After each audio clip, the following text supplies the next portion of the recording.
in order for us to continue to grow like we want to grow, I think it's going to be crucial.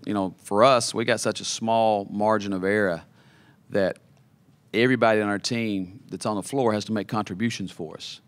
And we can't sit around and watch Jon play when Jon gets going like that. We've got to have other people step up, make contributions throughout the floor. And I thought at moments we did tonight. I thought there were moments when we had some guys step up, but from a consistency basis, for us to be able to play, especially against a good team like Marshall, a team that's going to really score, we've got to be really consistent over the course of 40 minutes. And I thought defensively we were really good in the first half.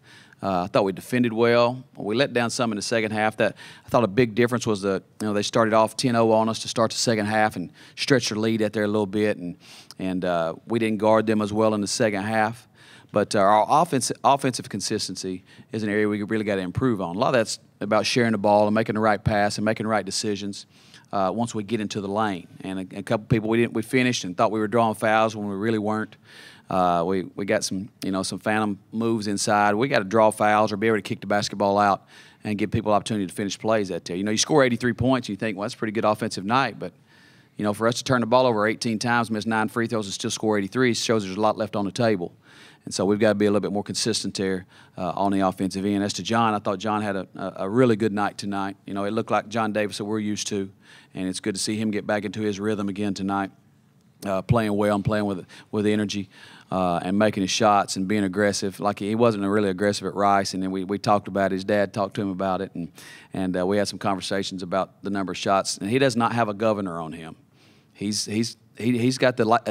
earned the right to take some shots, to make some decisions, and we're going to allow him to play that way. Now, Andrian got some tough fouls that took him out of the game tonight, so he wasn't effective in the game for us. I thought Jalen Haslam had a pretty good night for us. He's rebounded the ball well, had a double-double for us on the inside, so he had a solid night for us as well. But you go back to turnovers and missed free throws, and those are things that really separate you when it comes to winning and losing. I was just playing.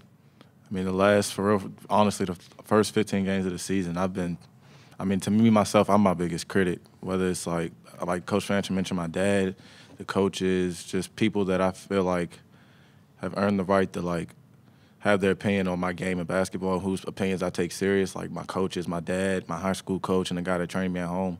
I'm my biggest critic. So over the first 15 games of the season, honestly, I've just been putting the weight of the world on myself.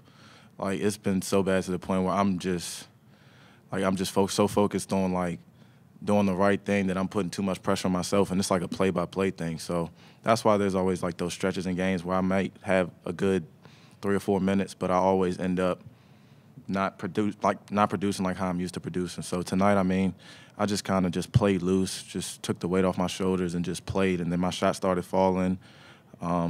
I took my drives, I took open shots, found my teammates when they were open, and I'm thankful that I had a record, but it would feel a lot better if we won, honestly. Well, once we attack the lane, I think that's where guys have got to make a decision. You got to get in the lane, and we've always talked about with our team playing off 2 feet. We had some where people think they can attack the rim and score, where the next pass out is probably the right one to make, and we don't pass the ball well. We're not a good passing team, and that's something we got to continue to get better at. And Jon will tell you, we drill that every day. We got to really work on, we drive the lane, work on kicks, work on and one more. And then to get more assists, you got to make shots too. When you're not shooting the ball at a high clip, they don't give you assists for a good pass that we miss a shot. So we got to finish plays too when we do make those decisions. One of the things that, as we look at our team, you look at the makeup of our team, we're asking 4 freshmen to come in off the bench, and give us critical minutes. We start 5, returning guys, and then we ask, 5 grown-ups, and we ask 4 children to come in and help us off the bench, and they've got to grow up too.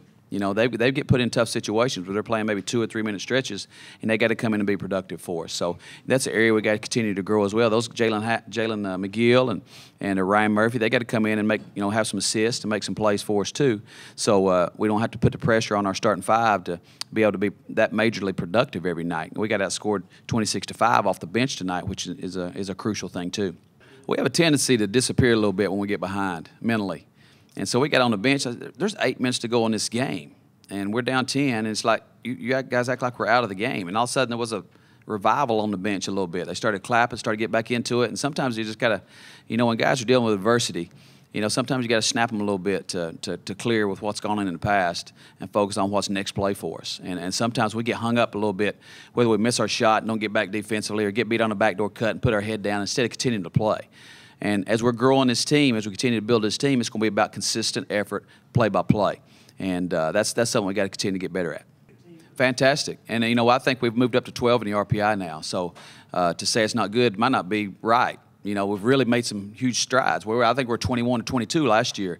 Made a huge jump this year because we've got some good teams. And and you look at it, the course of our schedule, the first 5 games we have at home are the best 5 teams in the league in terms of reputation and where they're picked and stuff like that. So we've got our work cut out for us. Marshall was one of those teams that was picked in because they really score the ball. And you've got to score with them or you got to find ways to stop them, one of the two, because they had the ability to really score the ball. But you're right, Western Kentucky boat raced this team last Saturday at Marshall. So they're going to come in here with 3 fifth-year transfers and 2 guys they just got eligible to top 100 players and a very talented team. UAB, Middle, Old Dominion are all talented teams. So this league has taken a major jump this year in terms of should be in terms of reputation and second in performance and production. So this league has made a major step this year, I think. That it's a quick turnaround. We can't dwell on the past. I've been here 3 years and there's been games where we've lost by 30 and then the next night or the 2 nights later, when the conference is set up, we come out and we win by 10, 15 points. It's a quick turnaround, and you can't dwell on past games because you can't change them. So my message to especially the freshmen is just, like Coach Fanning said, they didn't really give us anything off the bench tonight. Well, it's whatever. We still got 14, 15 more games left in conference, so we really can't dwell on the past. It's not going to change. We know what we did wrong. We were capable of winning the game. We should have won the game, but like he said, we got a really good team coming in here on Saturday, and it's time to turn our heads to them. I think it's important, too, that we note that this team is one of the things that when Judy Rose asked me to take this program over is she wanted to see the team playing harder and competing and defending. And I think we're starting to check those boxes a little bit in terms of competing. I thought the competition level was there. We got beat sometimes when we got fatigued, but it wasn't because we gave up. It wasn't because we quit playing. Is because we just got beat on some plays. And when you're playing a team like Marshall, you can stick your finger in every hole you want to, but ultimately they're going to score some points. They average 88 a game, So they are a good scoring basketball team. You have to score with them, like I said, or you have to get some, efficient, consistent stops. But I think our team is really competing, and I'm proud of them, the way they're preparing in practice. They're working hard in practice. They're competing their tails off in practice, trying to get better. They're listening to everything we're trying to sell to them right now, and they're trying to come in. Now it's just a matter of those guys playing better. That's it.